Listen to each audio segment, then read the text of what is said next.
the Society of British Aircraft Constructors show at Farnborough this year was bigger and better than ever. Interested crowds included invited representatives from over 60 countries. They were all there to see a display of the latest and best in British aircraft construction. The weather was ideal. Marshal of the Royal Air Force Lord Tedder was there, so were two others vitally interested in air defence, Mr. A.V. Alexander and Field Marshal Sir William Slim. There was plenty to interest them. This is the Sierva Air Horse, a 24-seater helicopter powered by a Merlin engine.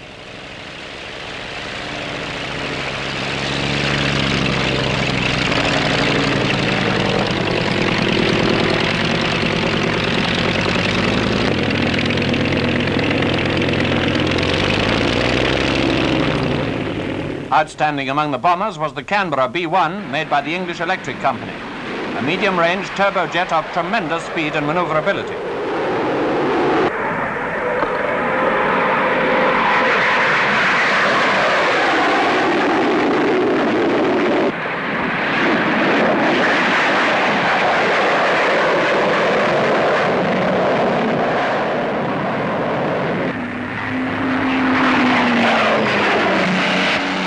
Then there was the Avro Shackleton, the largest military aircraft in the show, a long-range maritime reconnaissance bomber.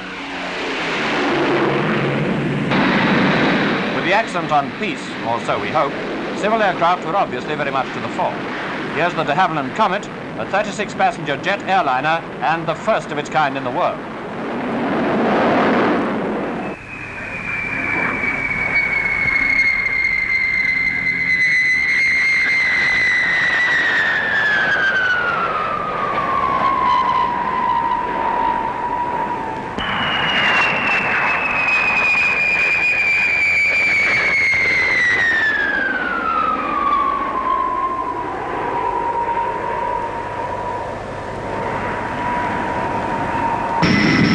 Vickers Viscount, already on order by British Airlines and powered by turbo propellers, gave a spectacular display with two engines stopped and feathered.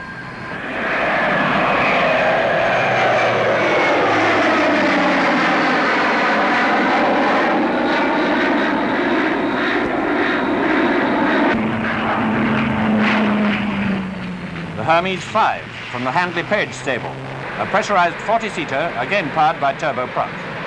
With a full complement of passengers and 3.5 tons of freight, it can fly 2,000 miles at 330 miles an hour. Another aircraft with an outstanding performance.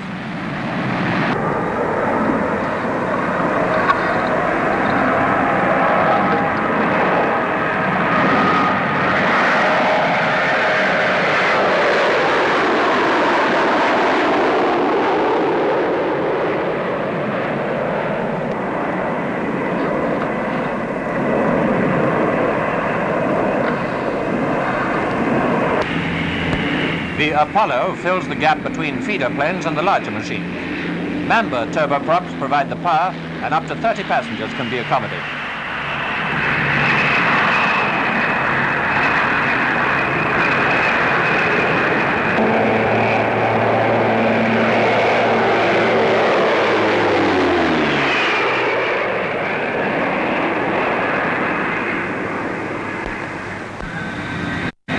Still more turboprops. This time in the Handley Page Marathon 2, a feeder aircraft.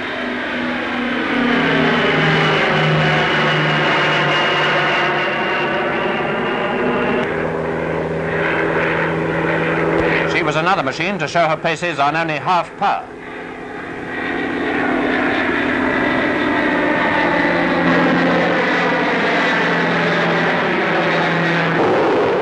But perhaps the most spectacular performances were put up by the smaller types. Here's the DH-112, the Venom, a development of the famous Vampire.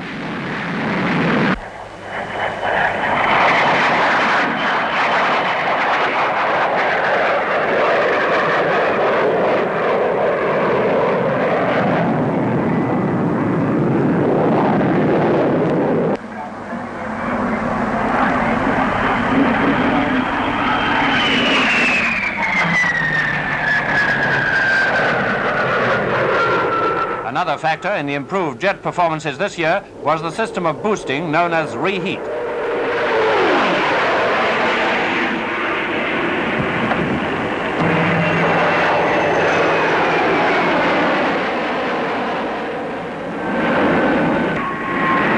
Blenheim's twin sister, the DH-113, intended for night fighting. The main difference being the twin seats, which provide for a pilot and radar operator.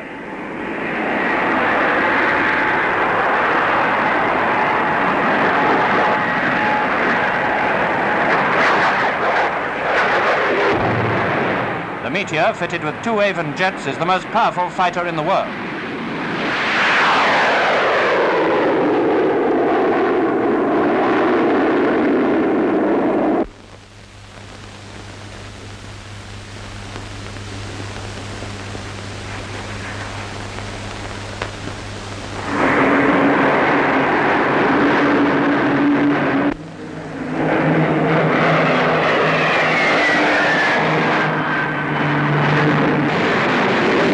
One of the very latest, a Hawker P1052 powered by a Rolls-Royce Nene turbojet.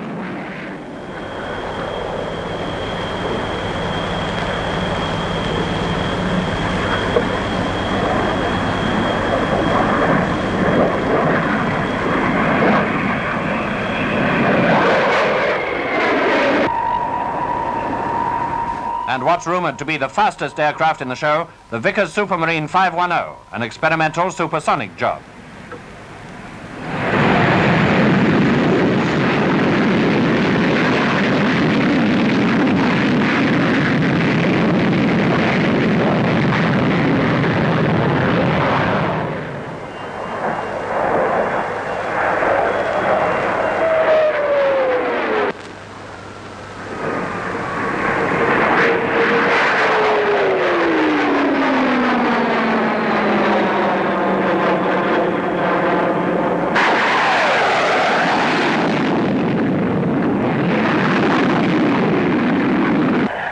Among the most interesting was the Avro 707, another experimental machine which has become known as the Flying Triangle because of its delta fall. It came off the secret list at 2:30 p.m. on the first day of the show and was flying the same afternoon. Coming over at between 300 and 350 miles an hour, she excited a tremendous amount of interest. Her 33-foot span wings of equilateral pattern are perhaps the shape of things to come.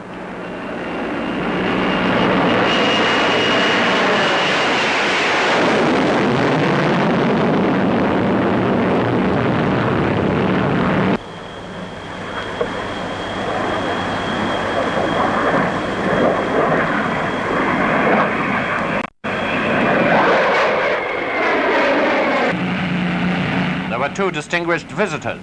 The short Solent flew just over the heads of the spectators, an impressive and frightening sight.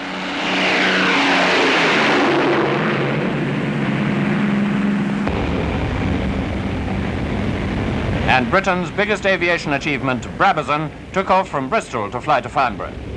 When 130 tons of aircraft takes off, it makes a suitable subject for a close-up.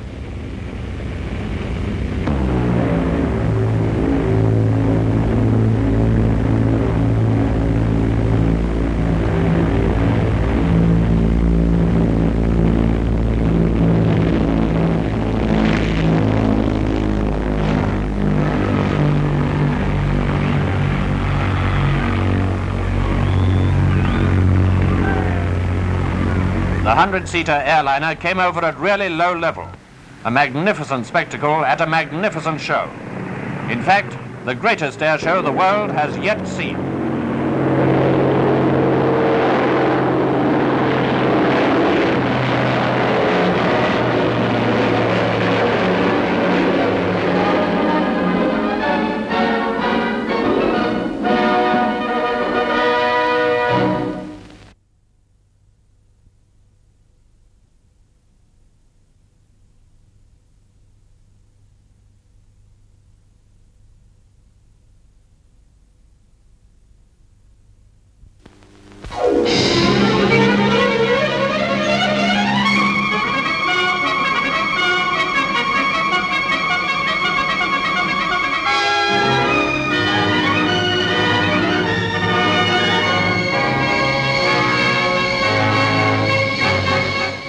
At Farnborough Airfield, near London, Britain displays her newest aircraft in an exhibition which grows yearly in interest, attracting an ever-increasing number of visitors from every country.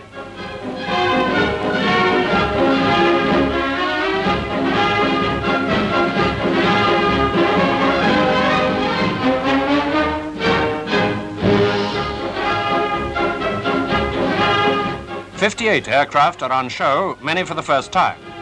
Detailed information on the performance of some of them is of course still on the secret list, but aviation experts acclaim the British machines as the finest aircraft of their types in the world.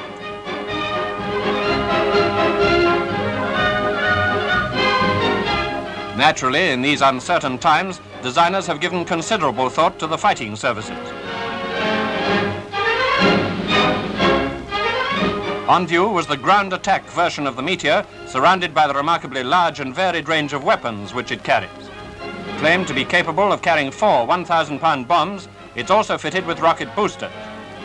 Large crowds saw a magnificent display by renowned pilots flying all types of aircraft, both civil and military, large and small.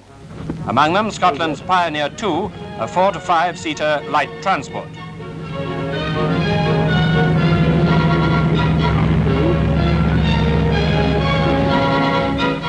Another flighty little 4-seater, the Auster Eaglet, which you can buy for just over £1,000 or $3,000.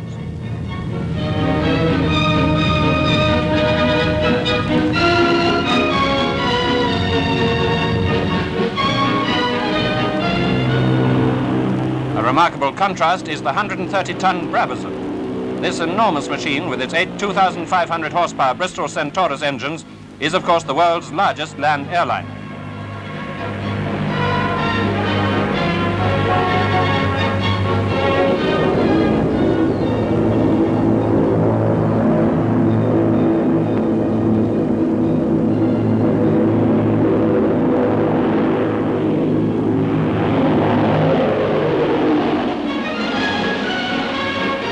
And here's Britain's biggest air transport, the 4-engine Blackburn Universal Freighter, capable of carrying a small bus or other sizable vehicles such as heavy trucks or even bulldozers.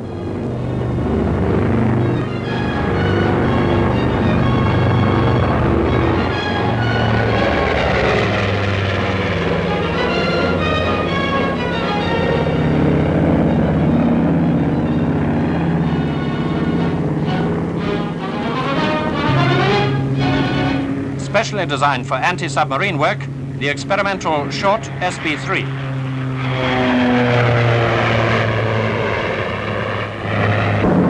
Housed in that peculiar shaped nose is the latest detection gear. Looks a bit like a flying elephant, doesn't it?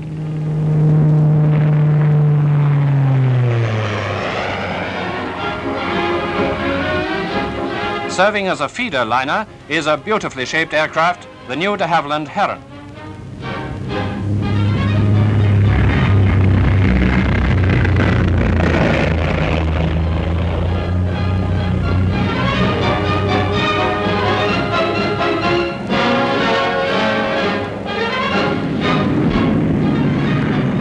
Two examples of the Vickers Viscount were on display. First, the experimental Tay Viscount, powered by 2 Rolls-Royce Tay turbojets.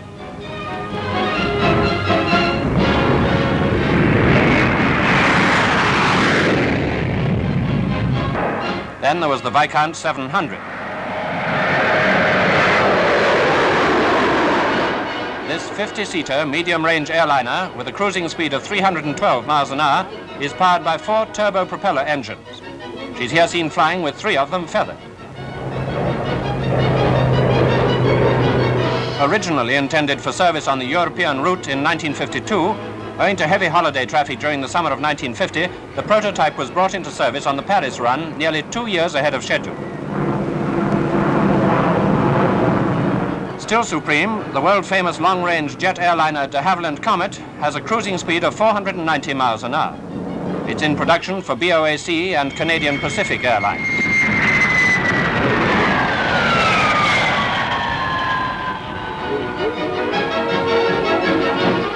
There was a demonstration of refueling in the air by what is called the probe and drogue system, developed after years of intensive experiment by Sir Alan Cobham. A Lincoln bomber acts as a tanker, and a Meteor takes on the fuel at about 250 gallons a minute.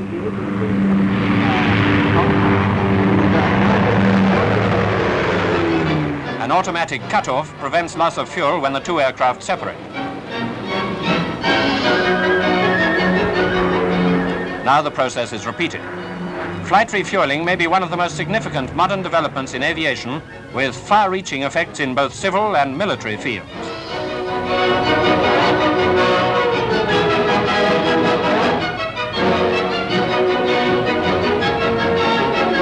Test pilot Peter Lawrence puts the anti-submarine plane YB-1 through its paces for part of the time with the front prop feathered.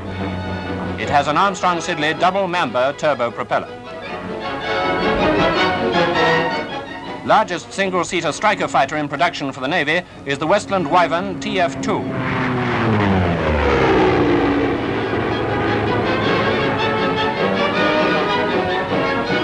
Armed with cannons in the wings and carrying a torpedo externally under the fuselage, the Wyvern is the latest example of the recent naval policy of employing single-seater aircraft.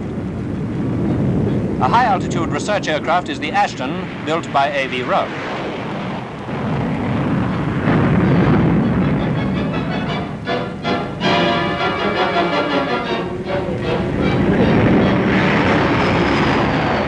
It has 4 Rolls-Royce Nene turbojet engines and a speed of over 400 miles an hour.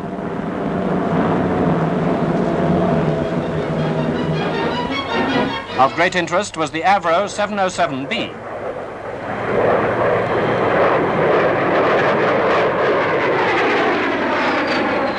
This delta-wing research aircraft, known to the public as the Flying Triangle on account of its shape, is one of several experimental types which may succeed in revealing fresh possibilities in high-speed flight.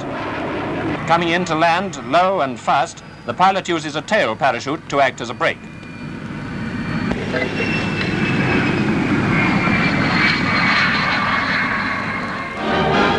Wimpy Wade, chief test pilot of Hawkers, flies the P1081 fighter with its Rolls-Royce Nene turbojet engine.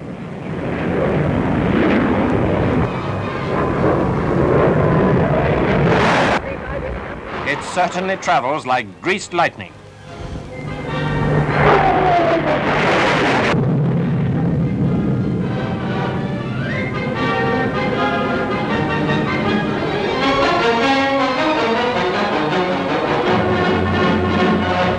The Vickers 535, flown by Mike Liscoe, an experimental fighter also powered by a Nene turbojet engine, may be even faster than the 1081.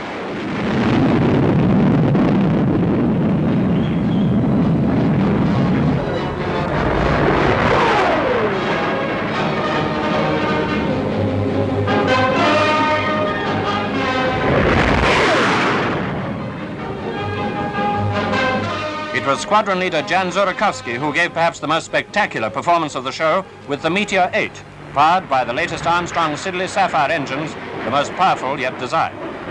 He climbed to 40,000 feet in the incredible time of about 3 minutes.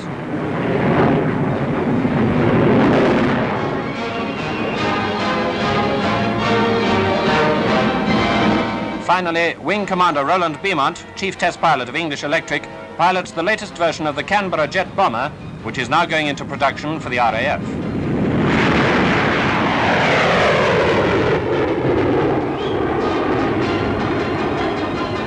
The first high-altitude light jet bomber, it's powered by 2 Avon gas turbines and has a remarkable turn of speed and maneuverability.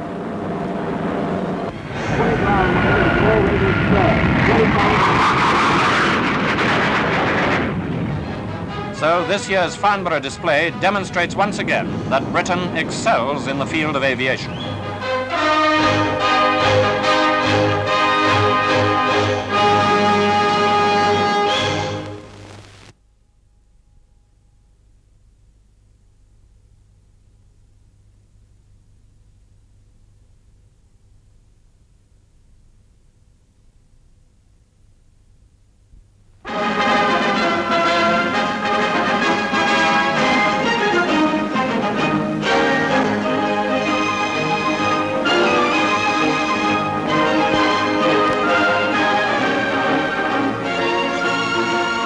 Farnborough, 1952.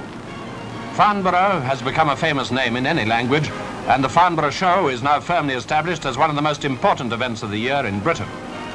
Every year since the war has added to its interest, and each new show demonstrates that the Society of British Aircraft Constructors has managed to improve on the amazing achievements revealed the previous year. The crowds are made up of visitors from all over the world. In the first few days, it's the experts, the potential customers. In the latter days of this September week, it's the public's turn to gaze, wonder and marvel at the new developments which are now on view for all to see and understand.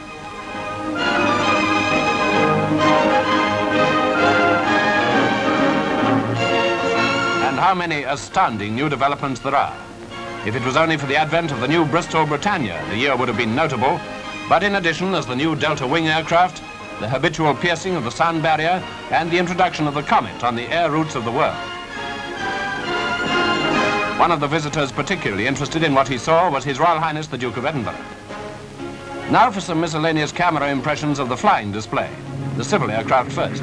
Here's the de Havilland Heron, a 14 to 17-seater, in production for airlines all over the world from Japan to Norway. The Eaglet Trainer being thrown about by its pilot, Ronald Porteous. She's a 3-seater product of Auster Aircraft, designed for flying schools and clubs. In these days of supersonic speeds, it's rare, isn't it, to see aerobatics at such close range.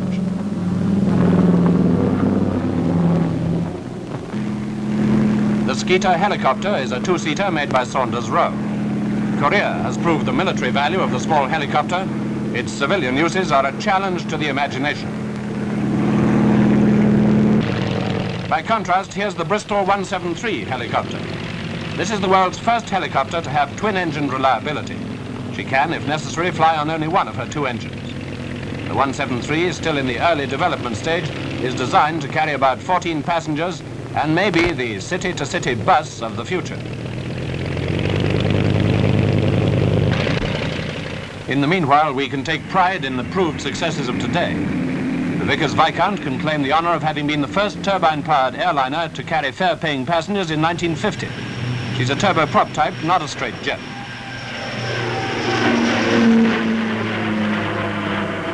More than 50 are now on order for the airlines, including 26 which will fly on the continental routes of British European Airways, carrying up to 53 passengers. You can see how easily she maintains height with 3 of her engines stopped.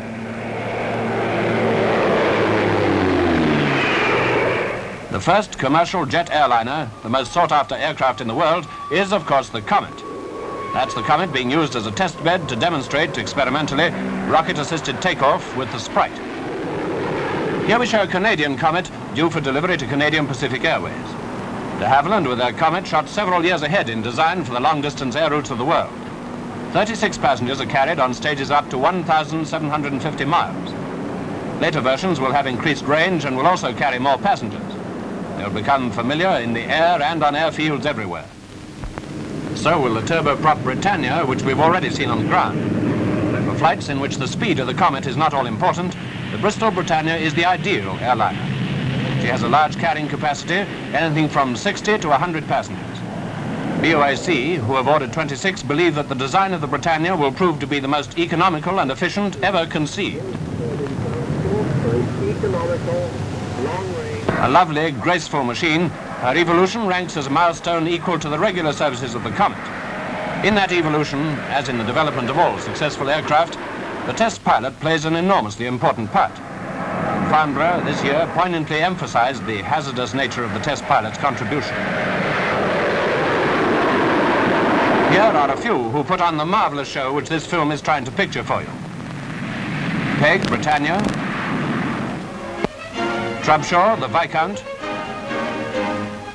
Bryce, Vickers Valiant. Tyson, Princess Flying Boat. Beaumont, Canberra Trainer. Lithgow, Vickers 508. Cahoon, the Supermarine Swift. Falk, the Vulcan.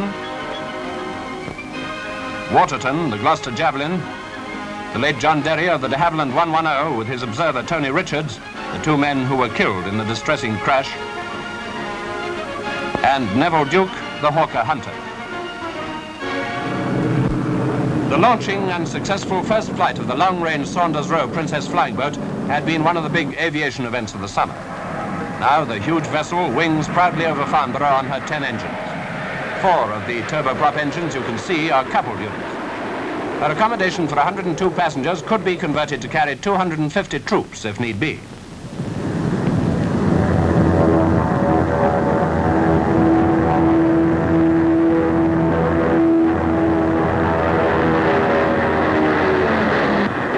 And that brings us by a natural transition to military types. Starting again with trainers, highly important in the education of air crews in this jet age, the Canberra trainer is now seen to advantage in a spectacular sequence which shows off her amazing maneuverability.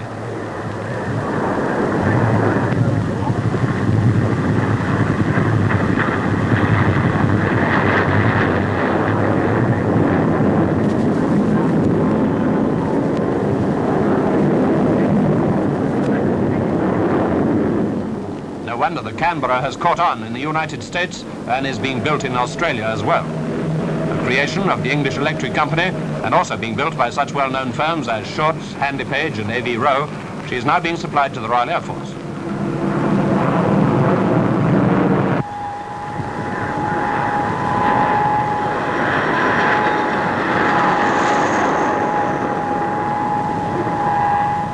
The latest type flew across the Atlantic and back to Britain in an all-in time of 10 hours for the double journey. The faith of the English Electric Company in their first pioneering effort in jet aircraft has been abundantly justified.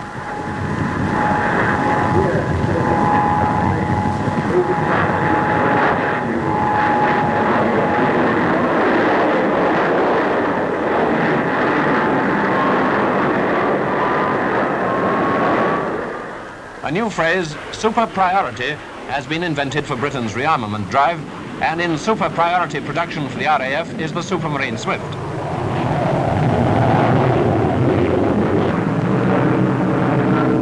A single-engined fighter, although her two intakes, like elephant's ears on either side of the fuselage, may give the impression of two engines, she is certainly of distinctive design.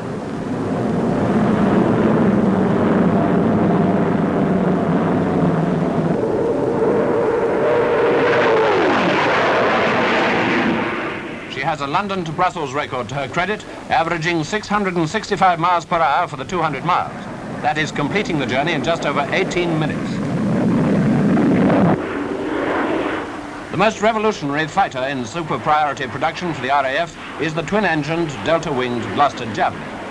She's a two-seater, long-range, day and night fighter, radar-equipped, capable of flying faster than sound.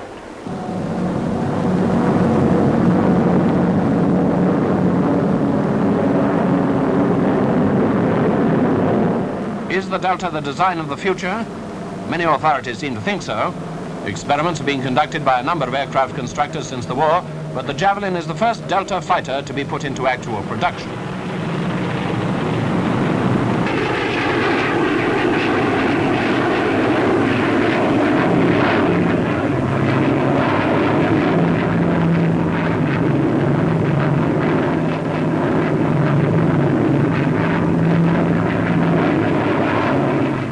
Resembling those paper darts with which boys at school amuse themselves, you might think that she had her own peculiar quirks and tricks which would require patient study to understand and master. But according to her test pilot, the Javelin's flying and handling characteristics vary little from those of the conventional plank-wing aircraft.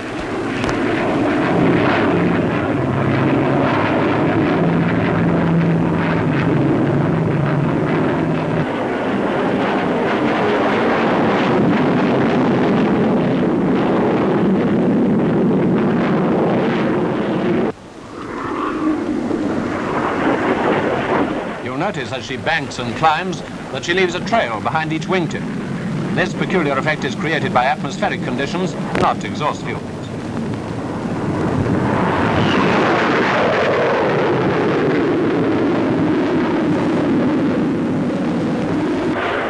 The Valiant is an old friend from the previous year.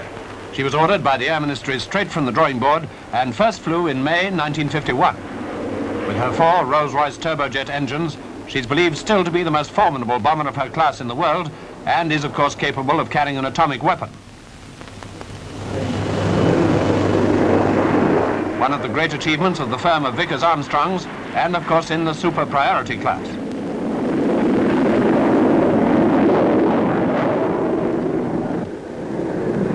Arriving with the 2 Delta-shaped research aircraft from which she was developed, the Avro Vulcan bomber was top secret at Farnborough. She wasn't exhibited on the ground, and the only views which observers had of her were these.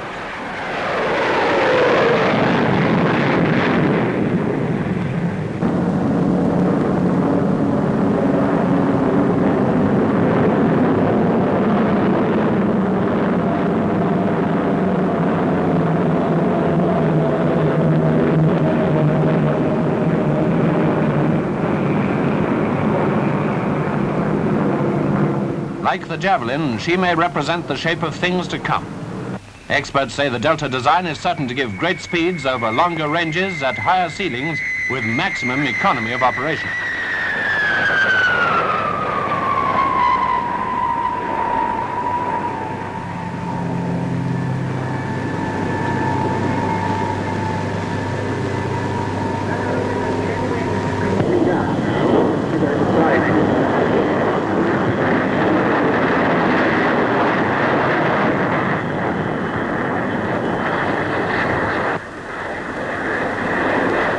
Here is the de Havilland 110.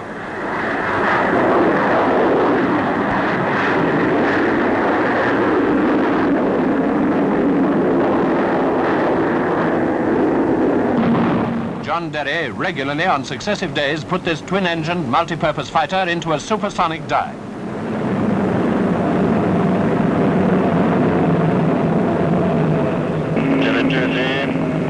Starting to accelerate now. Going up to the speed of sound now. Passing it now.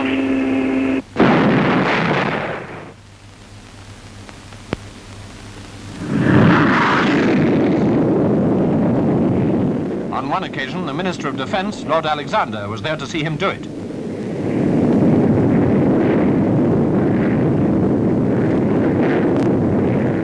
The tragedy, which occurred on the last day but one of the show, was not caused by the effect of piercing the sound barrier. Derry had flown to Hatfield and brought back another 110, not the aircraft shown in the earlier shots of this sequence. It was in the second machine that he dived through the barrier. Down to the dive.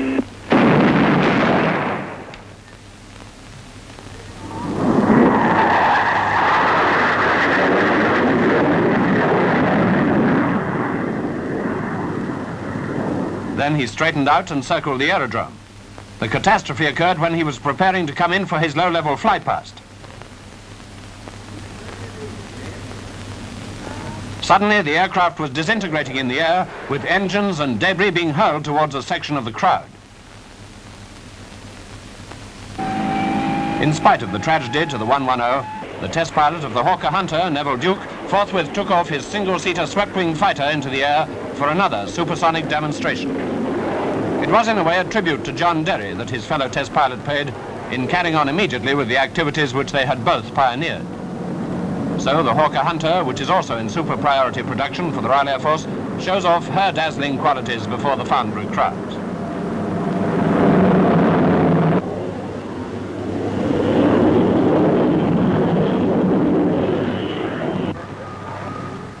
Again, the sound barrier is cracked.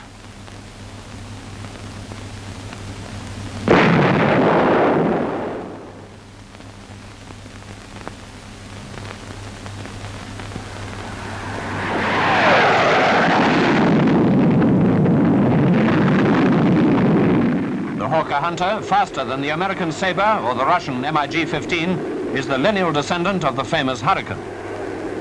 So once more, the Farnborough flying display of the Society of British Aircraft Constructors proved to be an epoch-making event.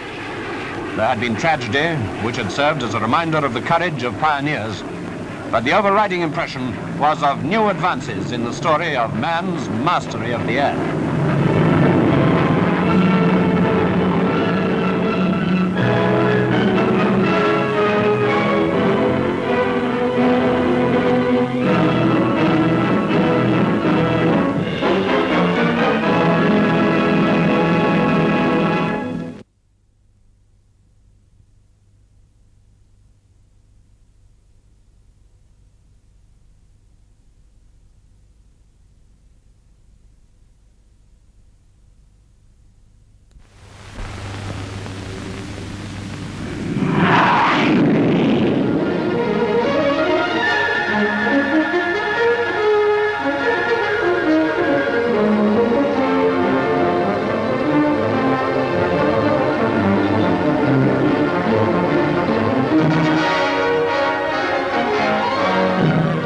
At Farnborough, the Society of British Aircraft Constructors' annual display adds once more to its worldwide reputation. 1953 was a year of consolidation with emphasis on production models rather than prototypes, and above all it showed the British industry's capacity and determination to export.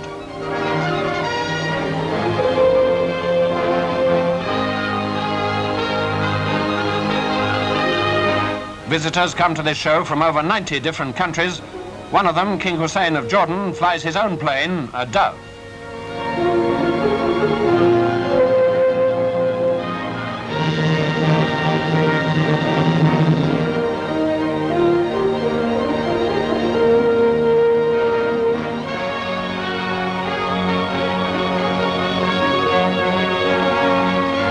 The sounds and shapes of the jet age are here in all their variety. Here's a study in tailplanes, for example.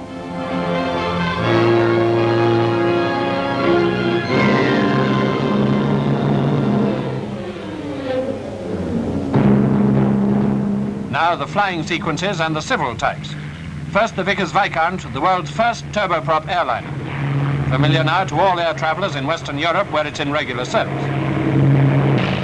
And the helicopters.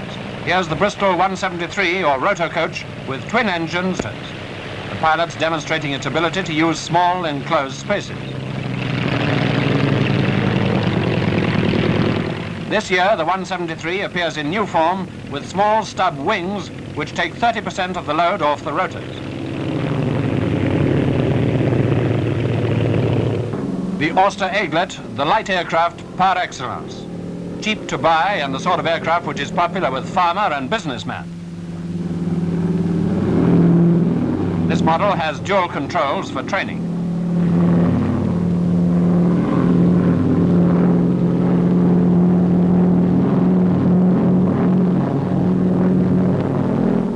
The Comet put commercial jet propulsion on the map.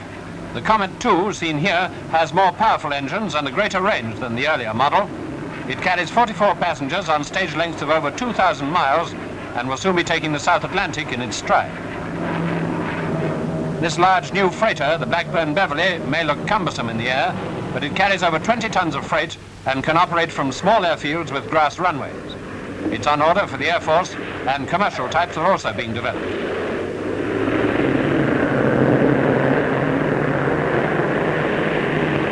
Here, the Beverly is using her propellers to back to the unloading point.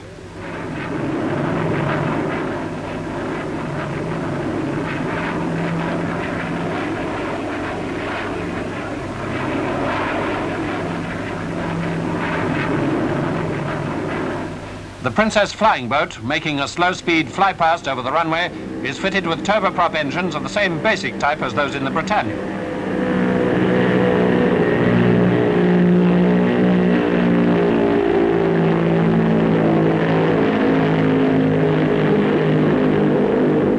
The Britannia itself is now fitted with the new Proteus 3 engines.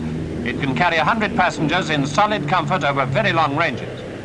More important still, operation costs are particularly low.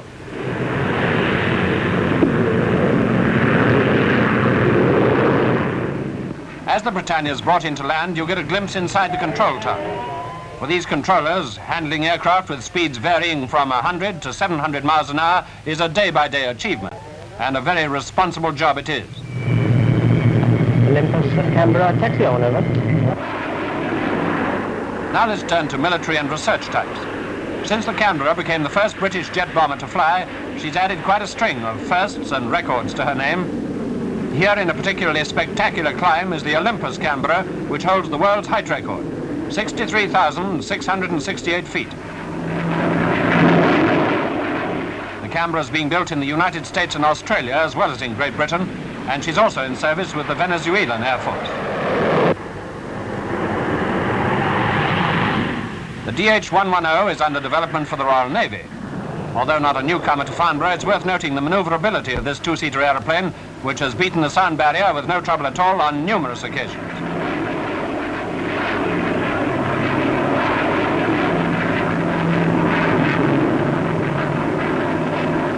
As a contrast, the short Seamew, also in production for the Navy. A turboprop anti-submarine aircraft which can take off and land from small escort carriers. In the purely research class, the SB-5, a product of the same firm, is designed to test performance with the wings swept at varying angles.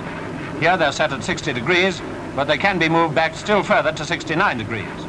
The position of the tail is also adjustable.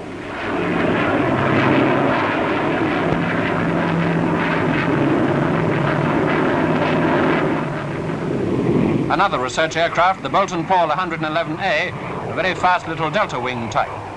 Head-on, it has a rather grim appearance.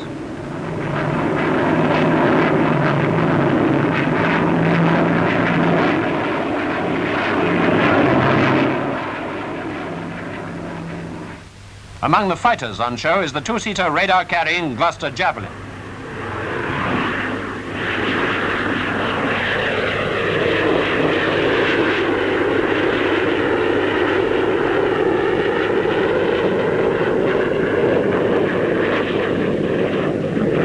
Here it demonstrates its astonishing rate of climb.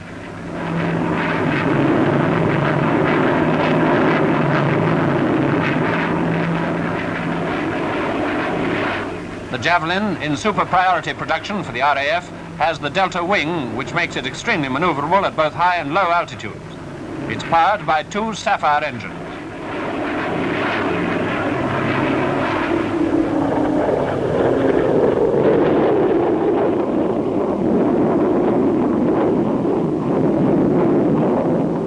Two Supermarine Swifts take off.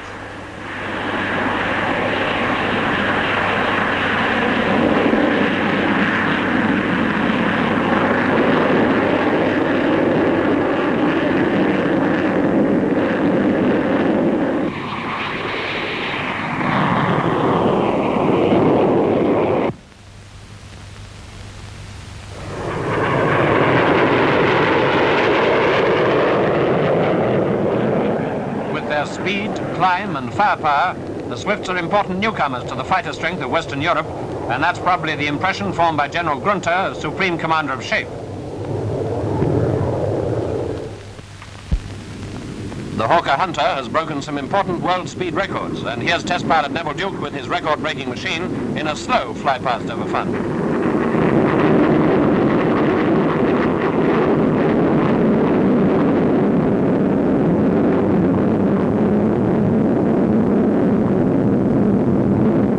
Hunter, like the Swift, is in super priority production for the RAF, and it's also being built under license in Holland and Belgium.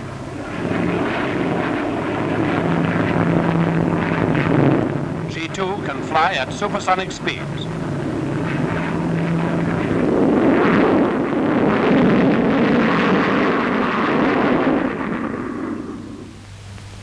That's one of the shock clouds characteristic of sonic flight.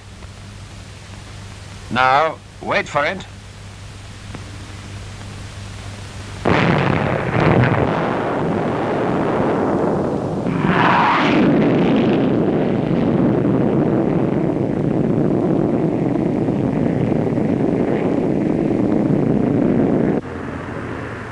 The Page Victor, another new aircraft on show at Farnborough for the first time, is Britain's latest V-bomber to go into production.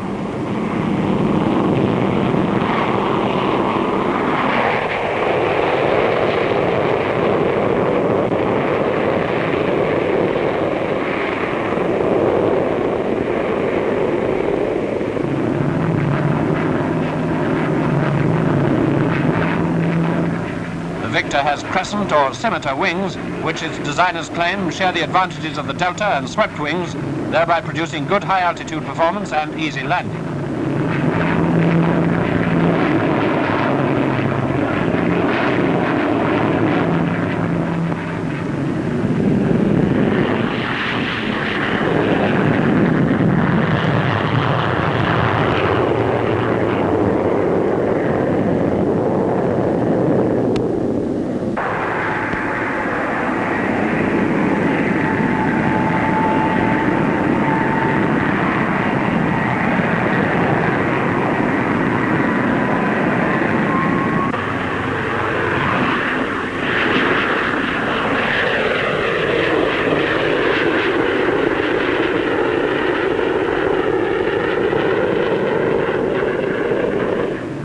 Valiant was the second V-bomber on show. This is the Mark II variant.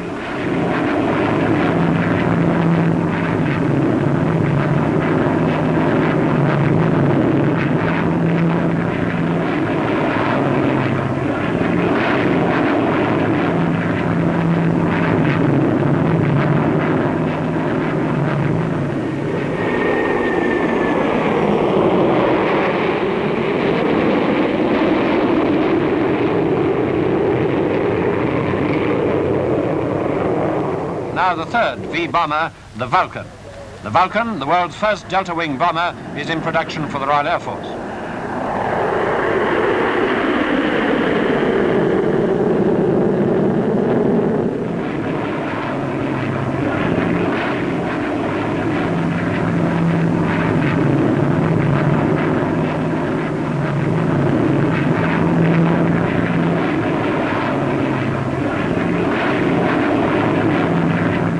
Here we see the first two Vulcans taking the air.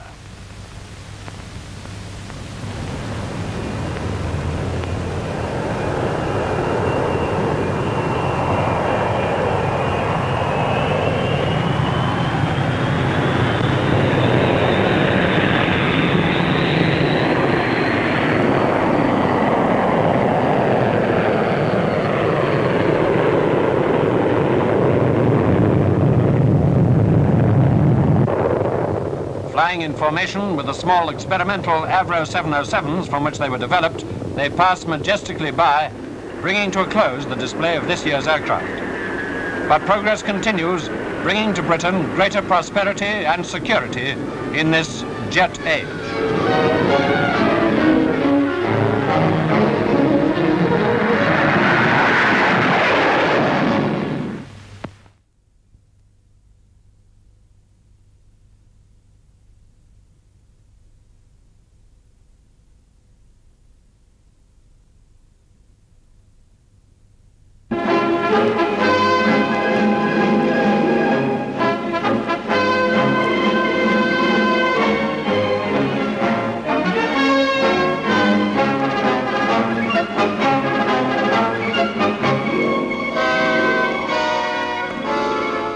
First, a pilot-eye view of the 1955 Farnborough show, with the giant wings of Britain's big bombers dominating the scene. This was the 16th display by the Society of British Aircraft Constructors, and as always, it was a display that people from all over the world wanted to see. In the course of Farnborough Week, they came in their hundreds of thousands from scores of countries. Interest in British aircraft construction seemed to be keener than ever, but that's not surprising in view of the forward policy of British designers.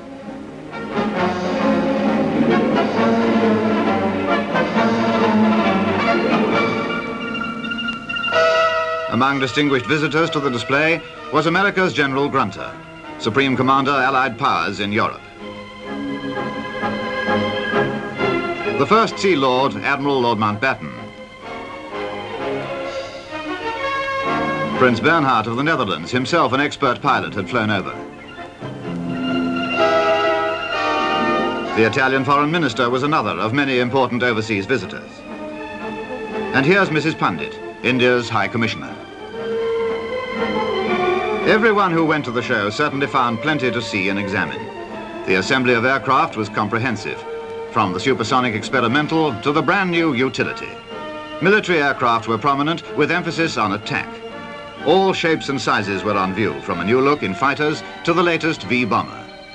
Yes, details of aerodynamic design provided a fascinating study at the static display. One of the most easily spotted of the aircraft being the Victor with its lofty tail unit.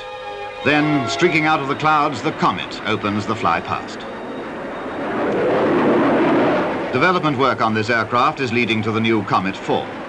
Powered by 4 Rolls-Royce Avon jets, this aircraft will fly from London to Johannesburg via Cairo and Nairobi in just over 15 hours.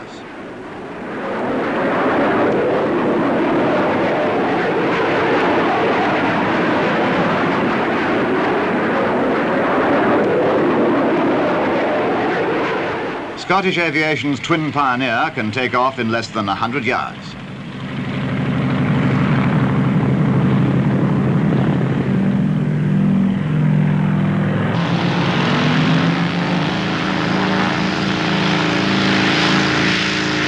This new version of the Pioneer is a 14 to 16-seater transport with a speed range of 50 to 180 miles an hour. It's capable of one-man operation, but has provision for a second crew member and flies stage distances of up to 500 miles. The twin Pioneer shows its extreme handiness by its short, slow-speed landing. The brilliant success of the Vickers Viscount is well known. This magnificent aircraft opened the world's first scheduled turboprop airliner service. Nearly 250 have been ordered by 28 different operators in Britain and overseas. The Bristol Britannia made a most impressive showing at Farnborough. Powered by 4 Proteus turboprop engines, the Britannia 100 is designed to carry 90 passengers over Commonwealth routes. A later version will fly from London to New York non-stop. Now, in full production, it should have a great future.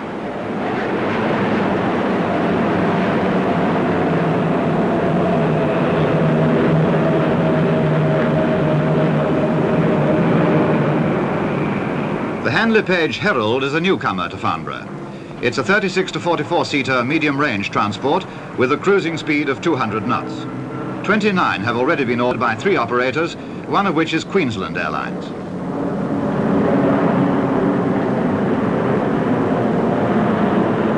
Helicopters showing their paces included the Bristol Type 173. This is a twin-rotor tandem engaged in flight research. Forward or backwards, it makes no difference to the 173. Fairey's new Ultra Light is designed as an army spotter or for runabout duties.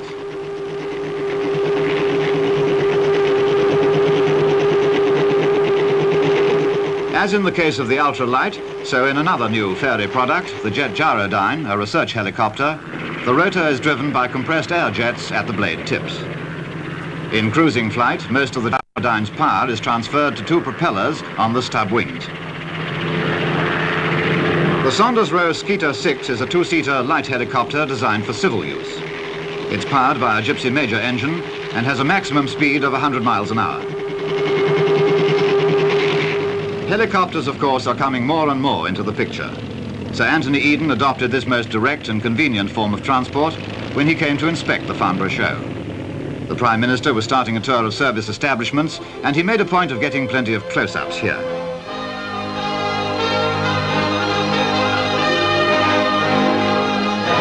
Presently, putting on a flying suit, the Premier prepared for a trip in an Avro Vulcan.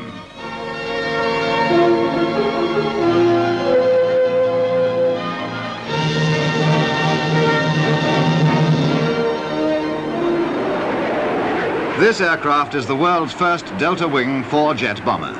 It's due to enter squadron service in RAF Bomber Command next year.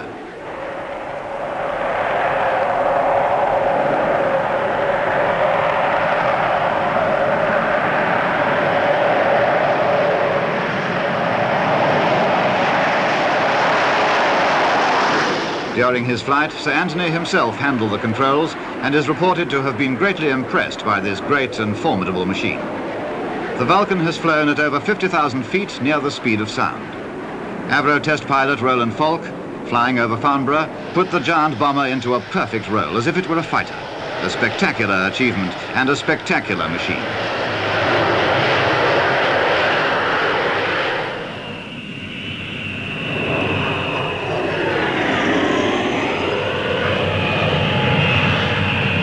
The Avro Shackleton MR3 flew over with 3 of her 4 engines feathered.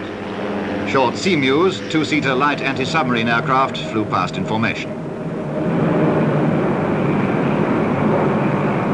And here, installed under an Ashton, is the Rolls-Royce Conway bypass engine, a major advance in gas turbine technology. Now the de Havilland Jaren, claimed to be the most powerful type-tested engine yet announced, mounted experimentally in the Sperry.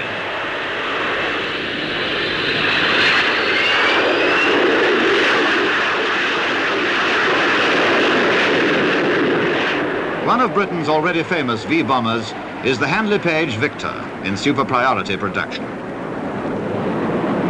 Another is the Vickers Valiant. These long-range high-speed bombers in service with the RAF have already set a number of records. Singapore to Darwin at an average speed of 518 miles an hour, and London to Baghdad at over 523.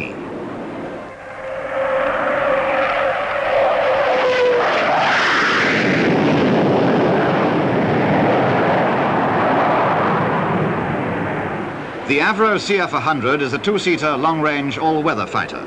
It was designed and built in Canada and is in service with the RCAF for Arctic defense. Here's some attractive evidence of how the CF-100 handles.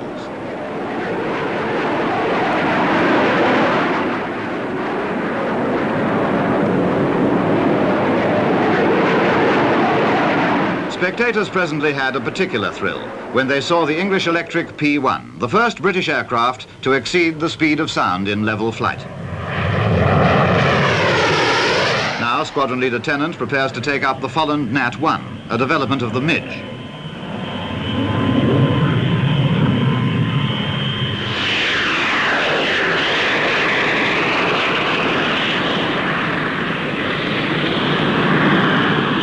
This lightweight supersonic fighter makes two notable claims: that it is only about 1/3 of the weight of a conventional fighter, and that it can be produced in about 1/5 of the time.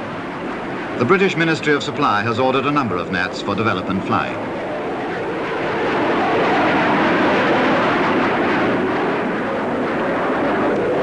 An increasingly common practice with high-speed aircraft is followed by the Nat, the use of a parachute brake when landing.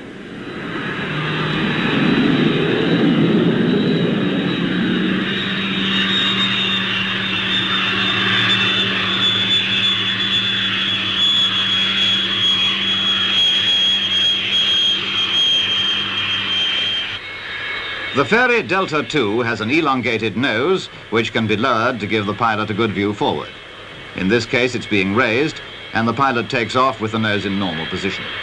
The Delta II is yet another research aircraft probing into the future. It's capable of supersonic speed in level flight and has exceptionally thin wings.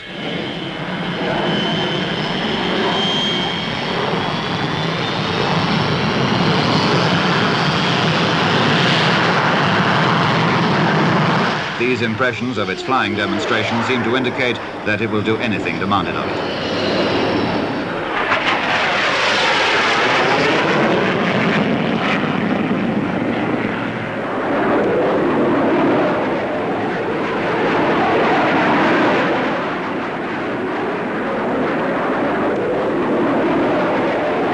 Coming into land, the nose is lowered. And once again, parachutes slow down the landing run.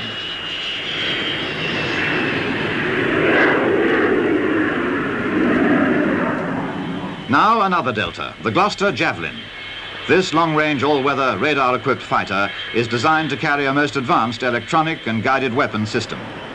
Powered by two Armstrong-Siddeley Sapphire jets, the Javelin is supersonic.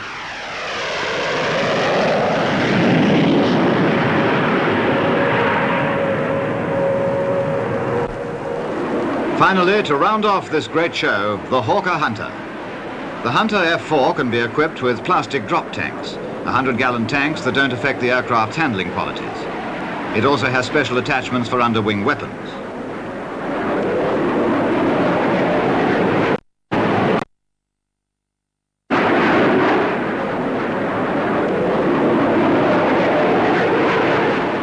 The two-seater trainer is a new version. On order for the RAF, it's undergoing intensive development.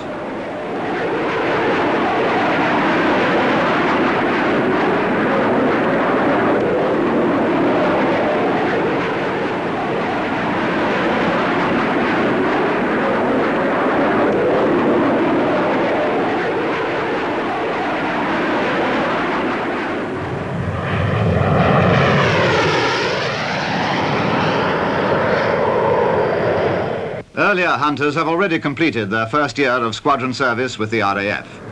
Meanwhile, Hunter export orders have passed the £120 million mark, surely a great tribute to its quality.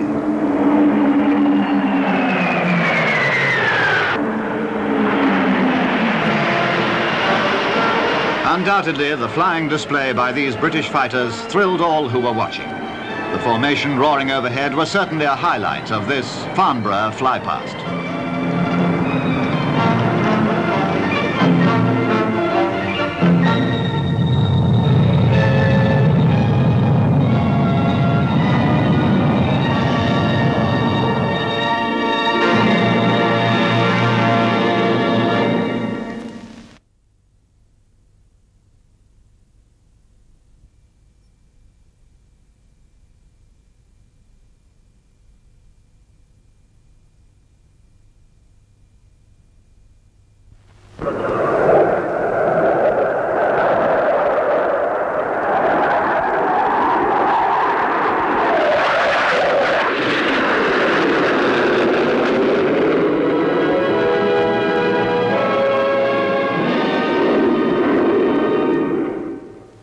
It's 10 years now since the British aircraft industry decided to hold its annual show at the Royal Aircraft Establishment at Farnborough. Similar displays had been held since 1932, but it's at Farnborough that the show has attained its full stature.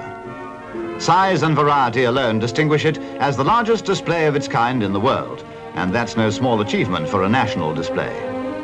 But it's a national display with an international interest, for Farnborough has become an established link between the industry and world export markets. This year, a record number of overseas visitors came to look at this export shop window, over 7,000 of them. Already in 1958, almost 50% more of the industry's products had been sold overseas than in the same period in 1957, itself a record year.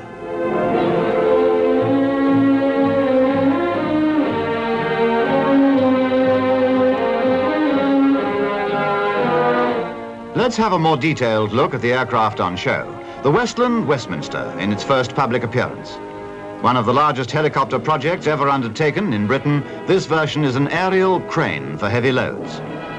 There's tremendous overseas interest in the Fairey Rotodyne. The first order from Canada could well mean another success story like that of the Viscount. Our cameraman gets his share of the reflected glory as he photographs Britain's most successful civil airliner.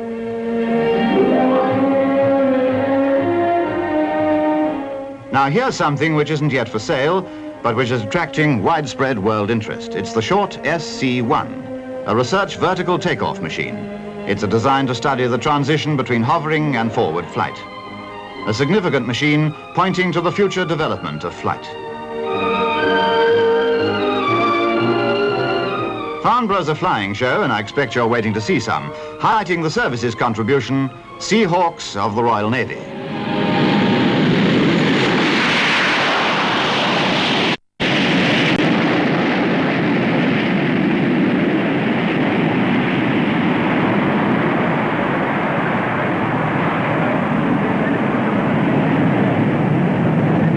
The flying teamwork of these massed displays is one of the most memorable features of the show.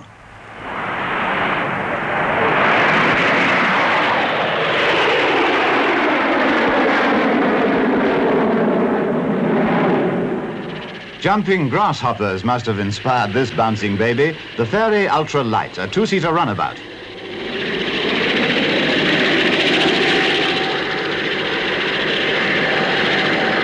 Its handiness is shown by the ease with which it takes off and lands on a moving lorry.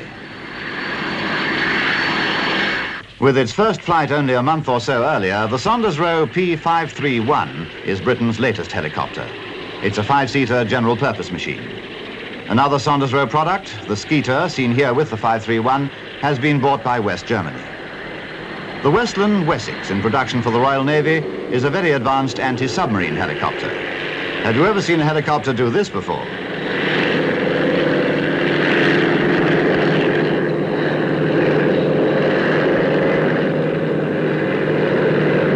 Here's the Westminster from the same stable. Looking like some predatory dragonfly, it's powered by two Napier Elan turbines. This is the utility version, which can lift a load of over 6 tons. As a passenger or troop transport, it has seating for 46, a really neat piece of engineering.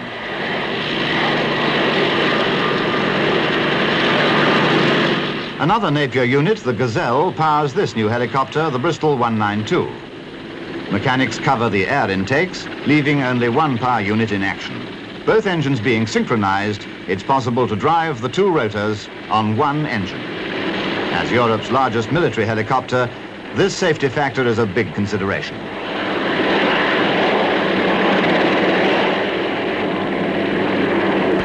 One of the brightest stars in the Farnborough firmament is really two machines in one.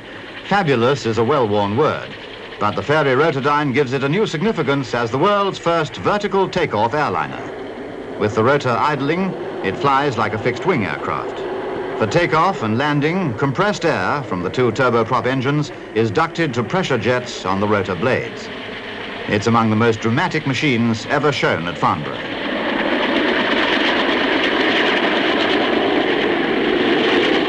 More conventional, but with its own specialized contribution, is the Auster Alpha.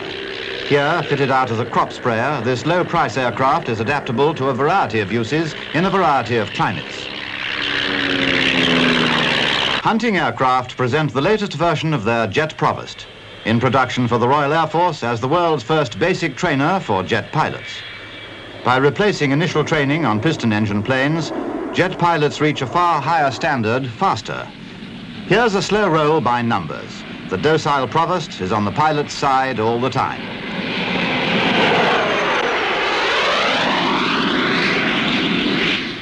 Another easy handler is the Folland Gnat, a single-seater lightweight designed as an interceptor and strike fighter. The Gnat features ease of maintenance and cheap running costs. In fact, it's a jet fighter on a shoestring.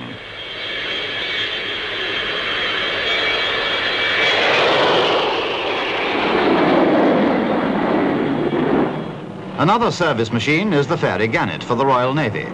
In this version, the lump under the fuselage conceals a radar scanner. The plane will be used from aircraft carriers to extend their defensive radar system. By closing down 1/2 of its turboprop engine, its flying endurance is increased.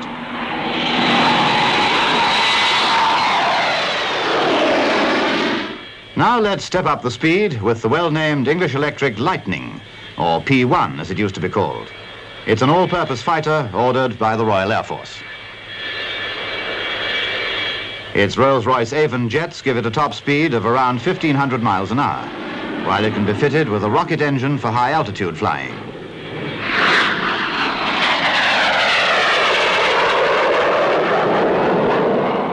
Fleet Air Arm scimitars in action.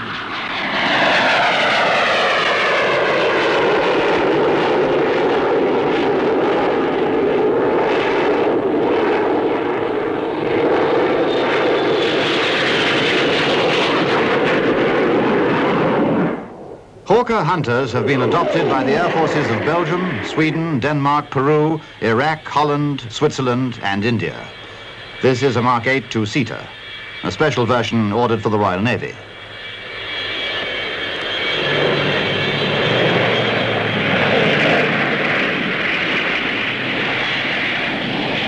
Our cameraman catches a close-up of a Javelin Mark 7. Although a fighter, it carries a heavy armament of cannon, rockets and fire-streak guided missiles. Guided missiles are a priority in Britain's defence programme, so naturally they're featured at Farnborough. The Bristol Bloodhound is a surface-to-air anti-aircraft weapon. With its clutch of booster rockets, it looks formidable enough even here on its launching platform.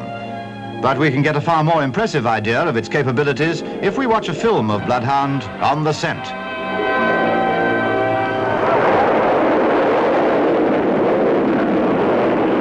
The boosters are discarded and the Thor ramjet engines take over. A radar beam projected from the ground is reflected from the target to a receiver in the missile. Bloodhound homes on this reflected signal. Here's the result.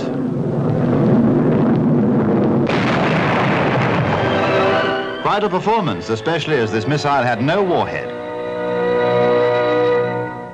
Black Knight is a ballistic rocket designed for research purposes.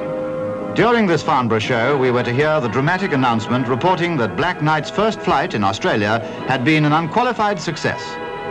The single-stage rocket had shot into space right up to satellite height. One purpose of the exercise was to study re-entry from outer space.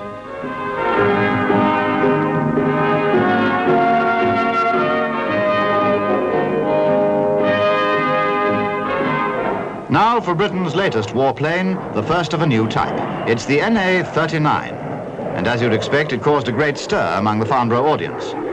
It's a low-level naval strike aircraft, powered by 2 Jaren Junior turbojets, and was designed as a carrier-borne aircraft.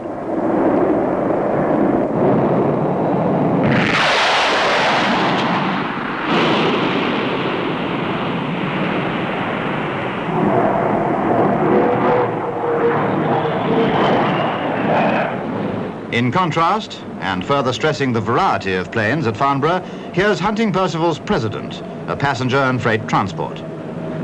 Britain's supremacy in the civil airline field is largely due to machines like the Vickers Viscount, the world's first turboprop airliner. The Viscount's success story is written in many languages, for some 350 are in service in 30 countries all over the world.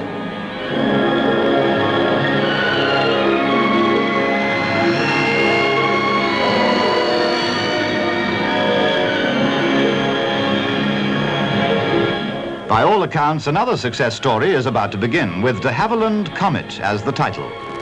No civil airliner has undergone a more intensive testing program.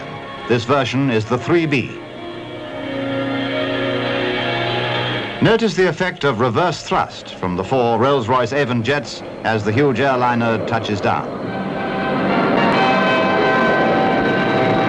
It uses very little runway, surprisingly little for so heavy a machine.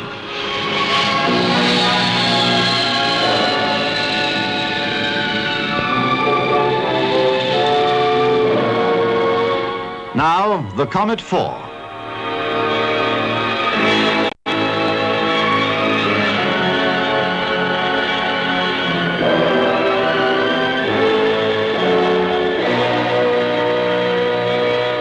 Soon after the Farnborough show, a Comet 4 completed the trip from Hong Kong to London in just over 16 hours, a record for the distance.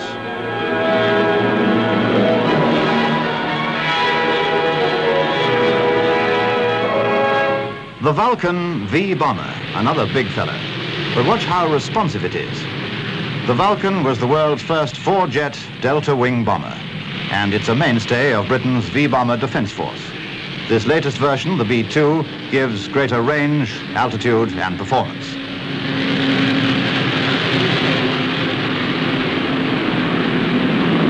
It's armed here with the powerful standoff bomb, which can be launched from well outside hostile defenses.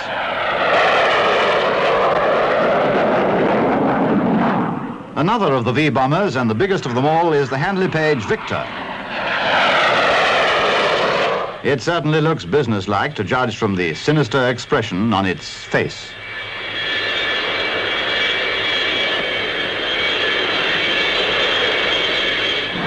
As a finale to this Farnborough show, let's join the famous Black Arrows of Treble 1 Squadron, a Royal Air Force team flying Hawker Hunters.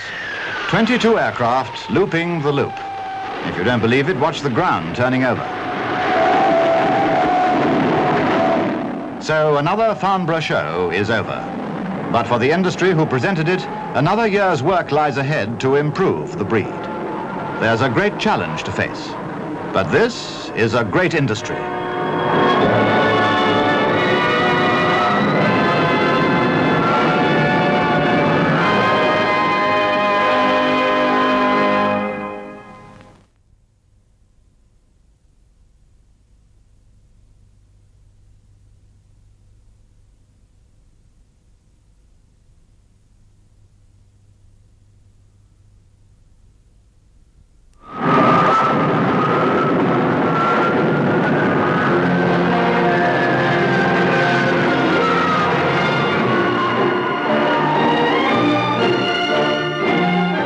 This is Farnborough, 1959, the 20th flying display and exhibition organized by the Society of British Aircraft Constructors.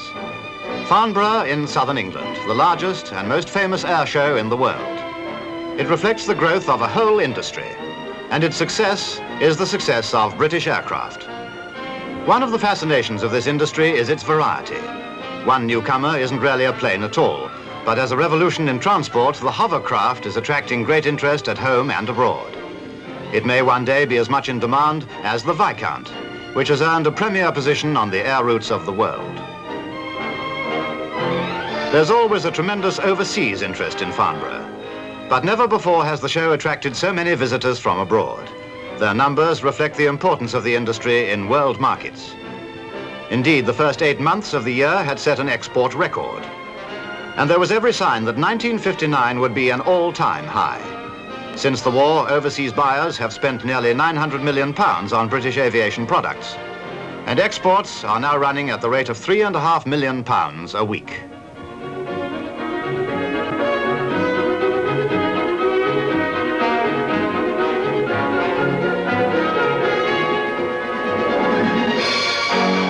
Here's the well-known Hawker Hunter. Besides earning £200 million worth of overseas orders, it highlights another significant function of the industry, that is to provide weapons to fulfill Britain's defense program. The missile display is a forceful reminder of the industry's rapid response to this program. The English electric Thunderbird, an anti-aircraft weapon in service with the Army. Another anti-aircraft missile, the Bristol Bloodhound, is playing a key role in the United Kingdom's air defense. Bloodhound is claimed to have the longest range of any missile of its type in the world.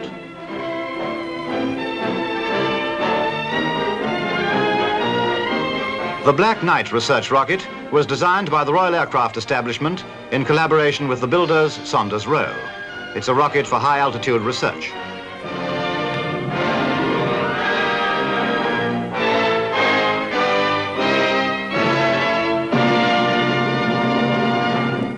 Now the flying display itself.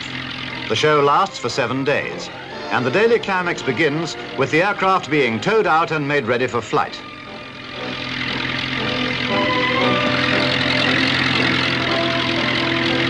To watch a flying display at Farnborough is an experience few can forget.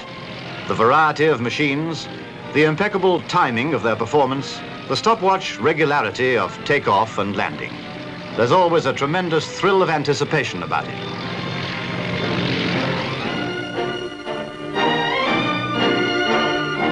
Over 350,000 visitors saw this year's display, and they had perfect weather for it too. First in the program is the Comet, and de Havilland's chief test pilot, John Cunningham, goes aboard to show off the 4B version to the waiting crowds.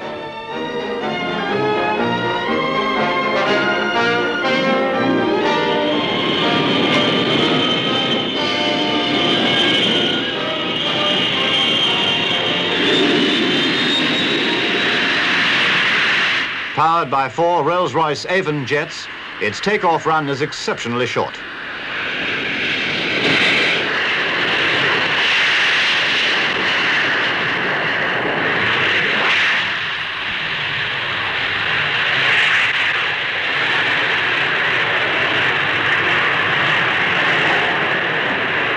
Let's go upstairs and get alongside the Comet in the air.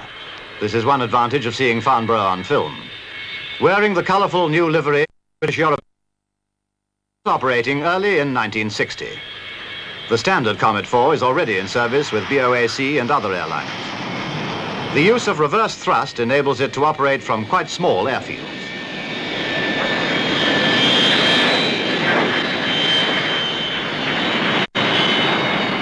We spotted the Crown Prince of Nepal among spectators watching another jet, the pocket-size Folland Gnat, a 2-seat training version of this lightweight fighter.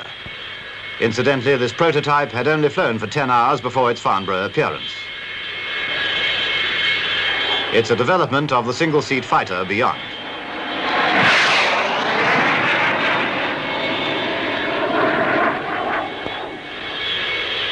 Another jet trainer is the 2-seater version of the English Electric Lightning.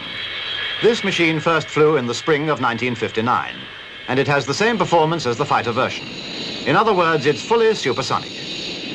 The single-seat fighter furthest from the camera has been ordered in quantity for the Royal Air Force.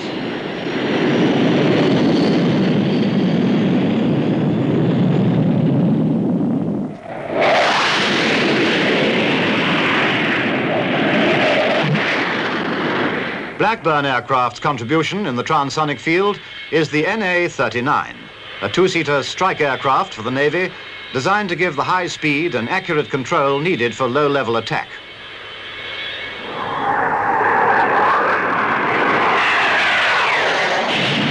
In its class, it's been described as ahead of any other aircraft in the world.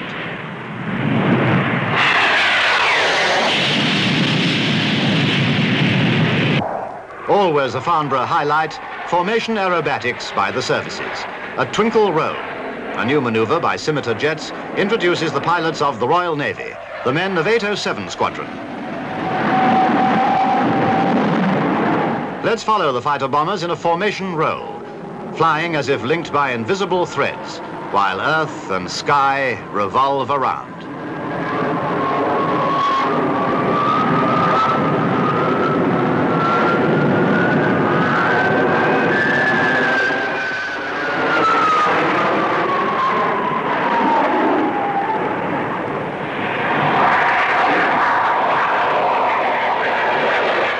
Now have another look at the hovercraft. Floating on a cushion of air supplied from an Alvis Leonides piston engine, it glides over land or water without touching the surface. Its potential as a cross-channel or river ferry has brought many inquiries from overseas, and its designers are hoping to follow this prototype with a version weighing 40 tons.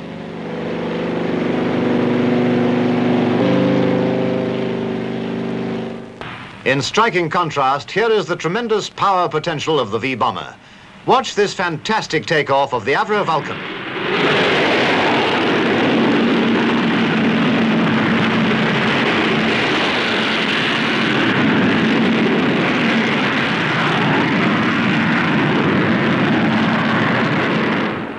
This version, the B-2, is a development of the world's first four-jet Delta wing bomber. After a slow fly past, its four Bristol Siddeley Olympus jets hurl the huge machine into the sky.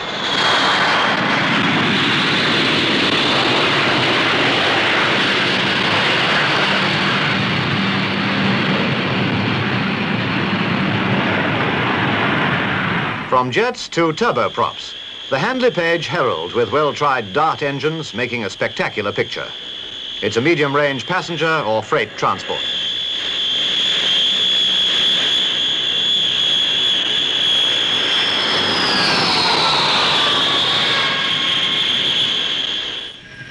As for the brand new airliners at Farnborough, the largest is the Vickers Vanguard.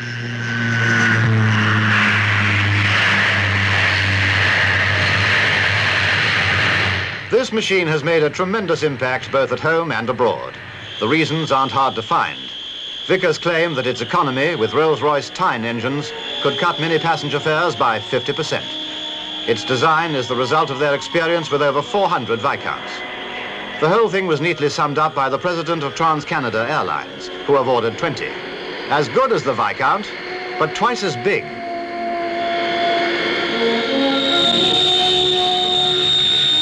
Another of 1959's newcomers is the Argosy Freighter Coach, a new design from Armstrong Whitworth for the rapidly expanding air freight market.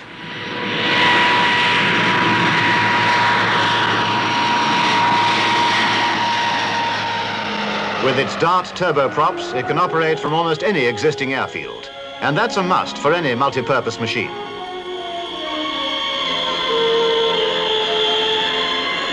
The Argosy can carry nearly 14 tons of freight or 83 passengers.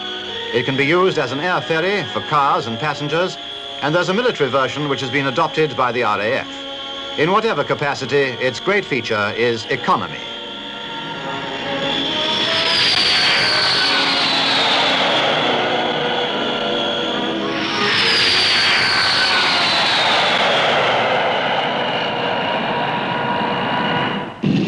Another machine with a variety of uses is the Fairey Rotodyne, famous as the world's first vertical takeoff airline. Here's a Rotodyne's angle on the Farnborough scene. Down below, a visitor from Bahrain looks on as the Rotodyne goes through its paces. It combines the merits of helicopter and fixed-wing airliner, vertical takeoff and landing, and forward flight at nearly 200 miles an hour.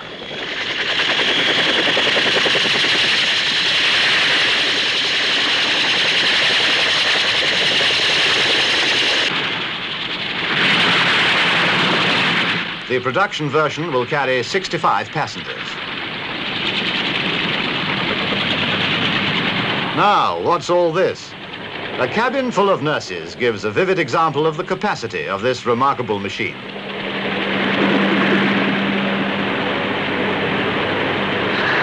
The Bristol 192 is a twin-engine helicopter in production for the Royal Air Force. In an emergency, both rotors can be driven by one engine. Here it puts on a weightlifting act with the Bristol Bloodhound on the leash.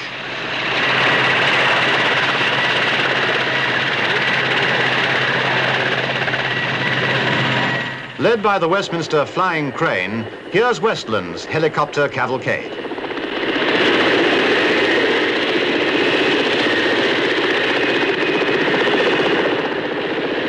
Research into vertical flight has produced some great advances.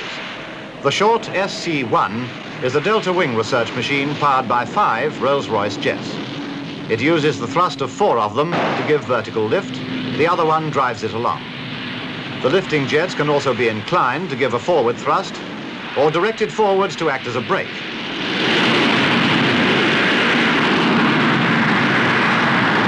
It's the first machine of its type in the world.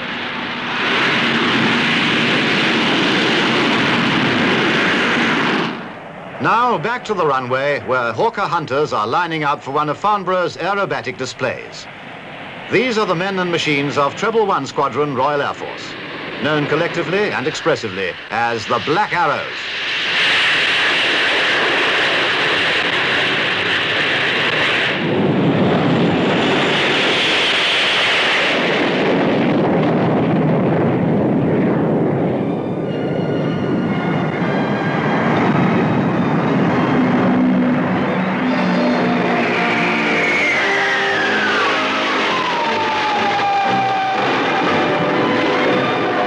The traditions of the Death or Glory boys, the trailblazers of World War II, have been handed on to the pilots of the jet age. Their skill and daring are now combined in a display to thrill the Farnborough crowds.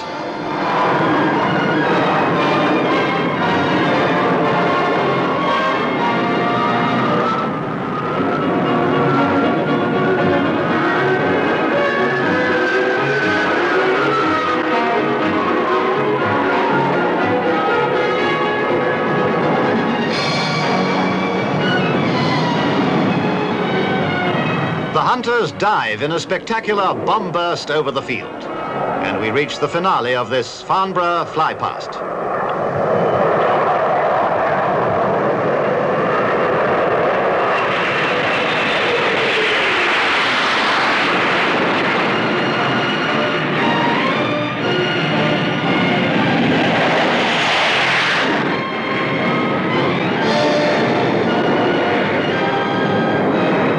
Another chapter of aviation progress written in the sky.